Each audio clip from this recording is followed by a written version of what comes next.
What's up, guys? I'm home right now, a bit tired, but just thought maybe I should finish the story. Okay, where were we, guys? Do you remember? I was actually still preparing the hooves, and we've already prepared the hooves, and we've headed home. We are walking home. We are walking home like 2 hours, and it's the same procedure.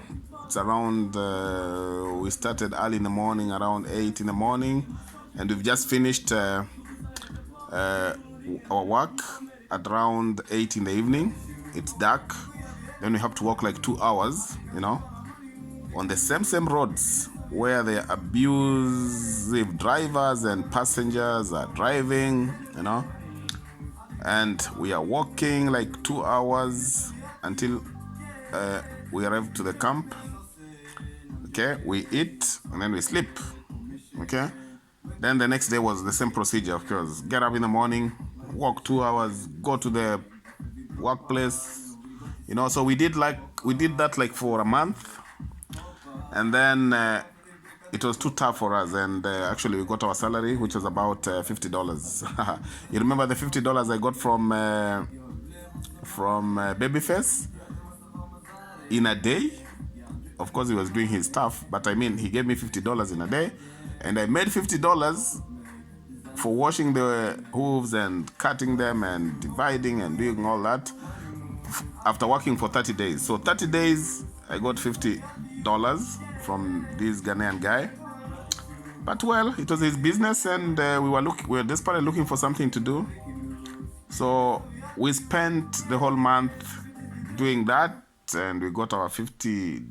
But okay, we were still getting some money from the camp also that we survived on.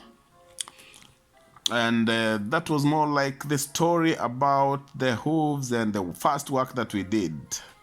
Okay, so after that, what did we do? After that, actually, we didn't have any more jobs, so we were just staying at the camp.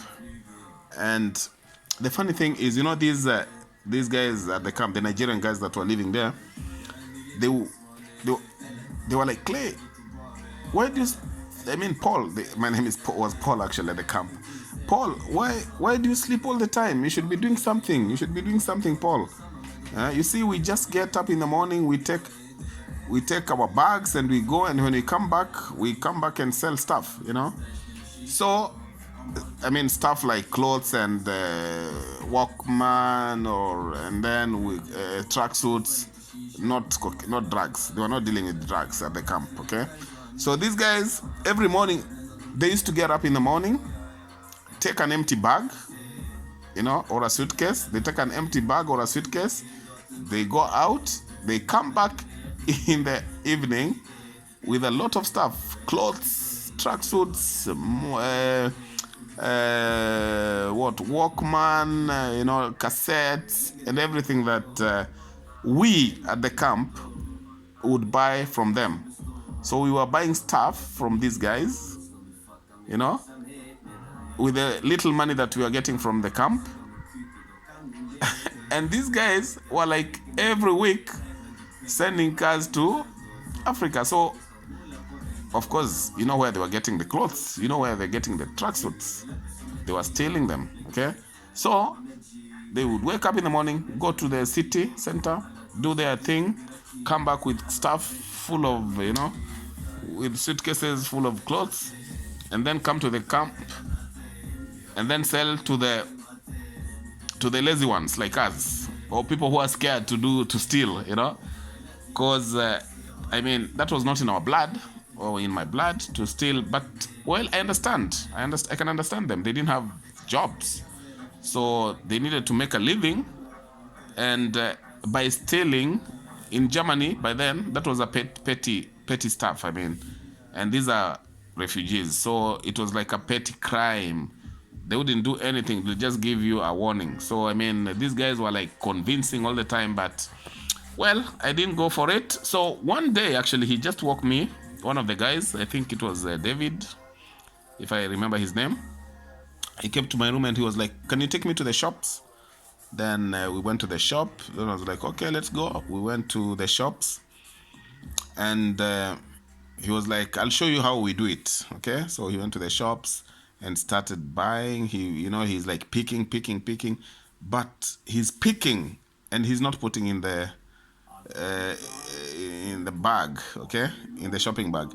He was putting actually in his jacket, So he buys, actually, no, he doesn't buy. He picks, puts in the bag, picks, puts in the bag, and I was like, how is he going to get out of this shop, So we go, and then he takes like one bread aside, one bread and maybe a packet of milk, and then we go to the cashier, and then he gives the bread and the milk. So he pays for the bread and the milk, but he doesn't pay for the other things, like the lotions, the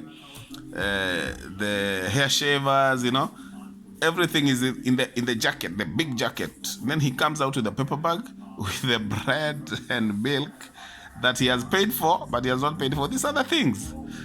So he was like, trying to convince me how to survive in Germany. Because Africans were not being given jobs. I can understand them. We were young, they were young also. So they were like surviving on stolen goods, And it was a petty crime by then.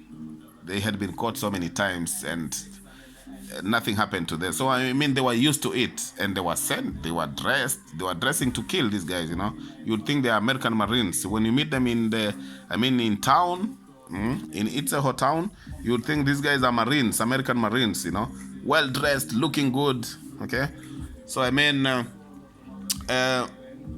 were doing their thing to survive, okay? When you're desperate, you want to do anything in the diaspora. You come alone, you're like, you don't have a job, you need to survive. Like Babyface, I almost did what he was doing. I never did, but I almost, because it was tough for me. I didn't have anywhere to go. I didn't know anyone, but then he showed me another way out. And I chose to take the refugee camp instead of selling drugs. Okay. So, you choose what you want to do in life, and then things work out. So that was more like the story, and I'll continue, guys. I'm still here for you guys. I'll tell you more stories. Thank you. Bye-bye.